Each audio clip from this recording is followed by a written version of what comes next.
Thank you. Good morning. First and foremost, I believe we've got some boxes of lollipops. We're going to come round with these boxes of lollipops. Can you all take one? Do not eat it. You will understand what it's about. Just grab one as quickly as you can. And note what colour you have. That would be difficult for my husband because he has red-green confusion. He still thinks he's dating a blonde. I won't tell him if you won't. Thank you very much for having me, as my mother taught me to say. I'm talking about from a personal experience, but I also wear the hat of I was an employer. I had my own television production company, employing some 80 people full-time and another 120 part-time. And I also had a company in Australia. So I kind of know from both sides of the fence, because I know a lot of business people sit there and think, oh, yeah, that's unrealistic. Well, I've had to brook both sides, as it were.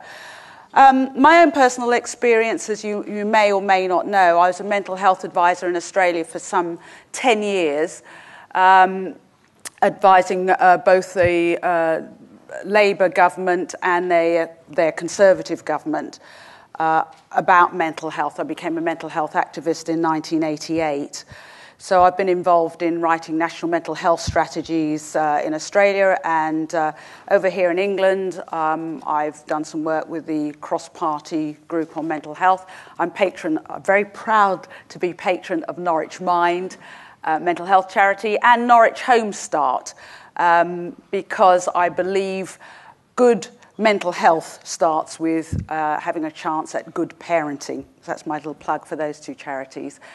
So I'm guessing you've all got a lollipop, yes, and you've all noted what colour it is. Okay, so you can put that aside just for now, and I'll talk about my own personal experience. As I said, once upon a time when I was a mental health activist, I believed that mental health problems happened to other people.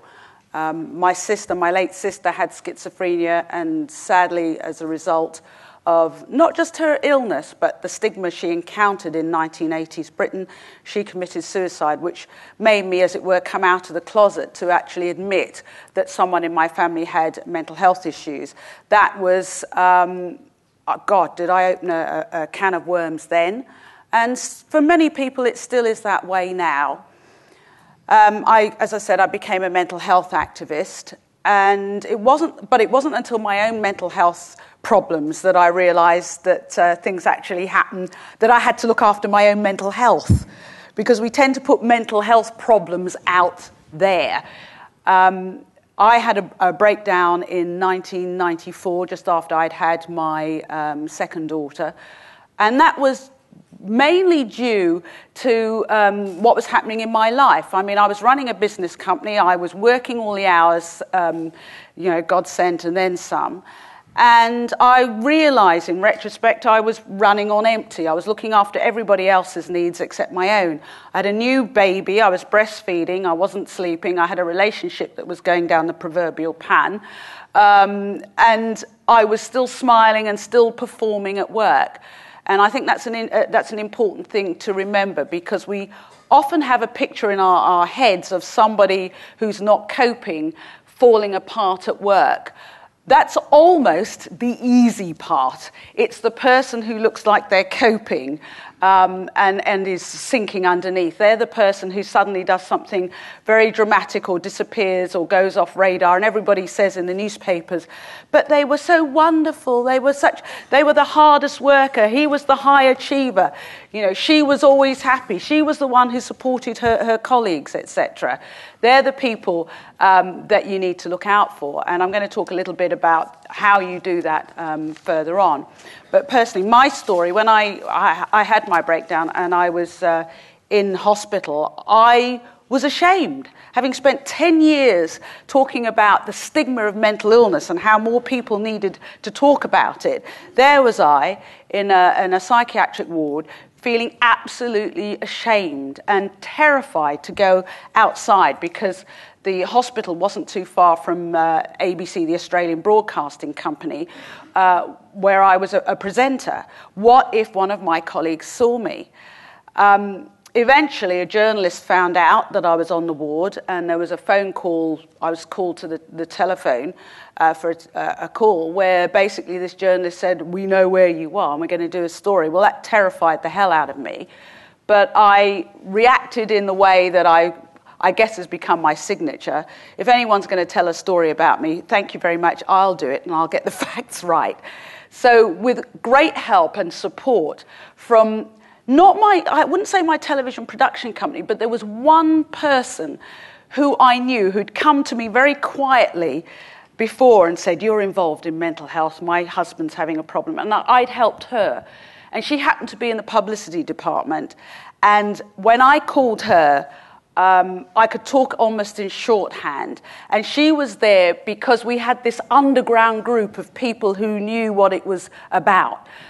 She called up a journalist who I'd also helped because she'd quietly come to me about her partner's problems.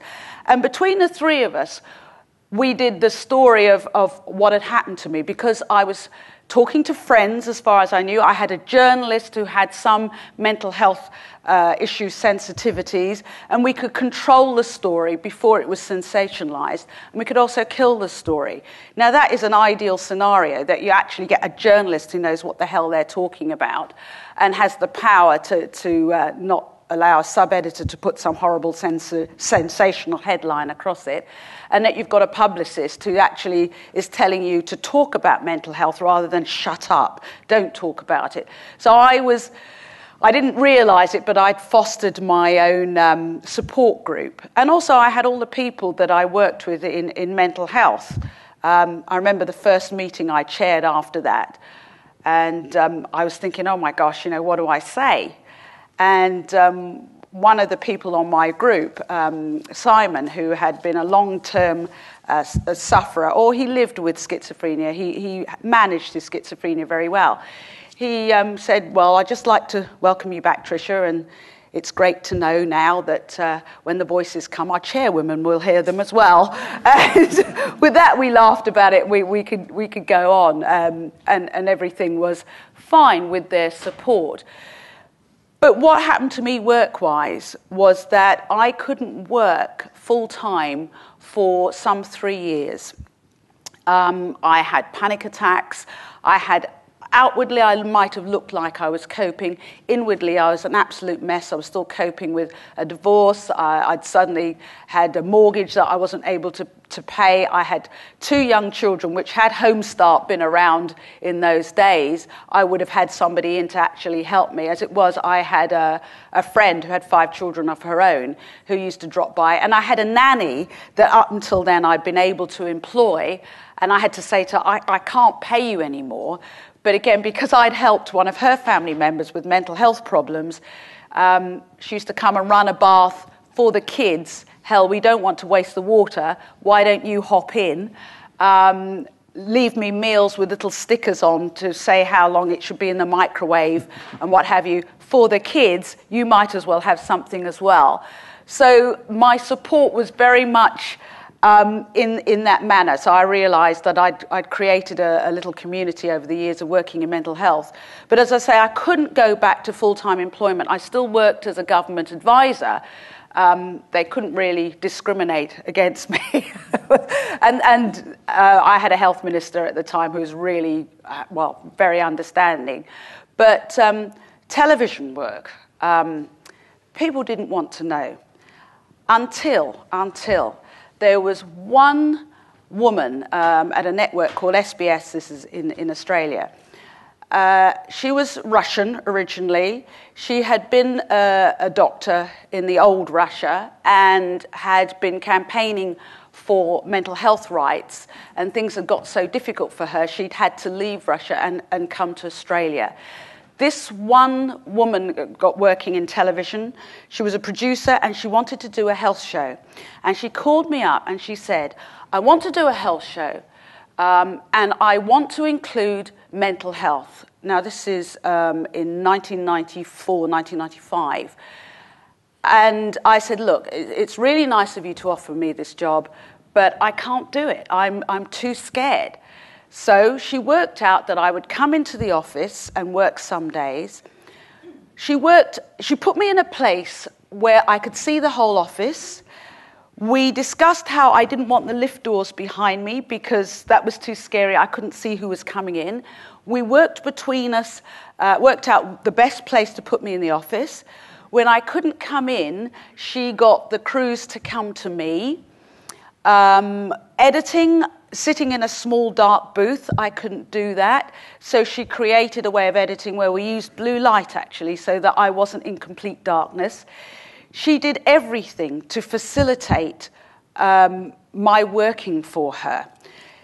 It cost her a little bit more in the budget.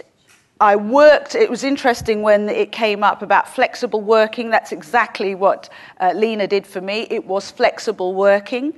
And the outcome was that I got several Australian news scoops of well-known, famous Australian characters who felt they could talk about their mental health issues with me and could go public, and we could do stories about them. One of those people was a coach of the Australian Olympic team who was a huge hero in Australia. And he talked about his son. And he died. And people came to me and said, look, Jack, his widow came to me fairly recently through a third party and said, thanks to you, because of you, I didn't realize this, because of you, we realized that our son had schizophrenia, and it was the first time we could talk about it. And we're writing Jack's life story, and could you contribute? And I was absolutely overwhelmed. But I did that story not just as a journalist, but because I knew where they came from. So the plus to that network for Lena having given me those flexible hours, that support, editing at all sorts of stupid times, was that they got a lot of kudos, they got huge stories, and they broke down a lot of barriers. After the banking crisis, to skip to now, after the banking crisis, I was asked to go and talk at some of the banks because they had a huge lot of mental health problems all of a sudden. And there was one story that I must relate to you. Banks are strangely not discriminatory. If you can make money for them, hell, we don't care if you swing from the bloody chandeliers. They didn't have a good problem with spotting things until they blew up in their faces, and that's what they wanted to know, and what I hope you'll take away with you today. How do you create a mentally healthy workplace so that people don't get to the point of for instance, that I got to? How do you do that? And you'll hear speakers talk about that, and I know there are stalls, because a plug for Norwich Mind, they run a healthy business, a mentally healthy business course, which I've used myself. But this bank I was at, one chap came up to me and he said, we've got this, I want you to meet so-and-so. Now, he has acute schizophrenia. And this chap said, yes, I only work about 3 or 4 months a year for the bank. And this guy said, yeah, I have him on 6 figures because he only works 3 or 4 months if you added it all together. But my God, he's made so much money for this bank. I don't care when he works or how he works or what he needs to help him work or the time off he needs to work. He makes it. He does it. So you can see it's not always he who stays longest at their desk wins. There are other ways that you can help people win. Just coming back, finally, just to round off, my last challenge that I had in 2008 was being diagnosed with breast cancer. And it's been reported, and it was true that I said, journalists came to me and said, oh my God, this must be the worst, it's terrible, awful. Don't get me wrong, it wasn't a stroll in the park. And I worked all the way through chemotherapy, all the way through radiotherapy. And my business, actually, I thought my business made it a lot easier for me to work at. But my business partner recently told me that the network rang up and said, okay, she's got breast cancer, but it's her name on the wall at the back of the show. What are you going to do to make sure that we get the shows? And you realise that if you don't produce the shows, you're in breach of contract. Had I known that, I would have taken to my sick bed just to stick two fingers up at them. But I didn't. I had 80 employees who needed mortgages working. And guess what? I needed to work. I needed to feel normal.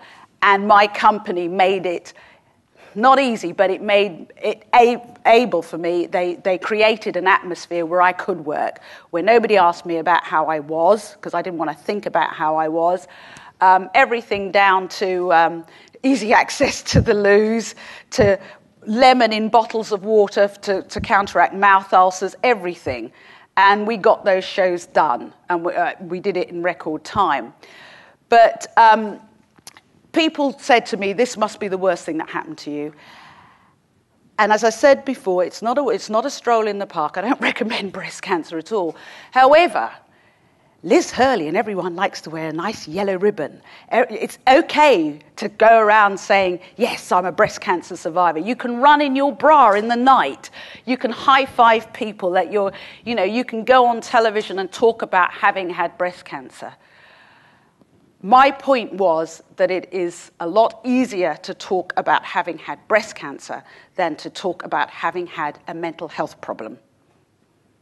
And we need to seriously reconsider that, because more people say, yes, breast, don't get me wrong, breast cancer is a horrible thing. And one of the things that really helped me is Norwich Mind. They talked through them. I learnt pain management that I could not have got through without doing that. So I had a counsellor. I had a lot of mental health backup, and I have had throughout my career from Norwich Mind. So it's a two-way street there. So it should be that we can talk about mental health before it gets to a point of mental illness. One of the things I've done is give everybody lollipops, and I just want to end this up with explaining why. I currently work in the States, and in New York, and I've noticed a very different culture there, and it's something that I really want to combat. I'd love to hear combated here today. And that is praise. We're very good at seeking out the bad and criticising and bitching, and our newspapers encourage us to do that. And the newspaper websites positively glorify in us doing that anonymously. It's, I believe, a very sick culture which we need to start fighting against. Therefore, I've given everybody a lollipop. If you can have a look at that lollipop again. During the conference, here's what I want you to do. Someone will say something or do something within your group. It may be somebody you meet in the ladies or the gents. It may be at coffee. It may be at any given moment. It could be you. Somebody will do something that makes you think, pretty good, like that. I would like you to present them with your lollipop. All right? And here's what you do. You don't just say, here, take that.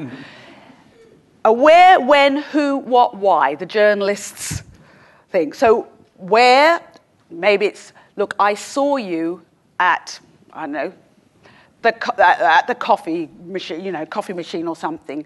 Why? I noticed that, you stood back and let everybody else have their coffee first, and you were helping some people who couldn't operate the machine.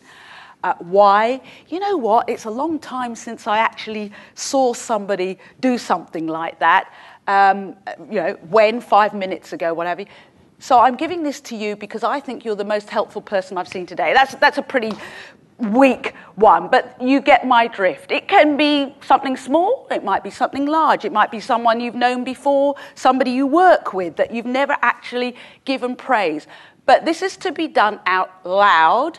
It's to be done with eye contact, not by text, not an email, did good there, thanks.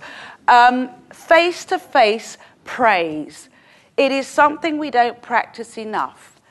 And if by the end of the conference you still have the same lollipop I gave to you, you need to go away and think about the small things you can do to add to your companies, in your business, their positive, their good mental health. Thank you. Well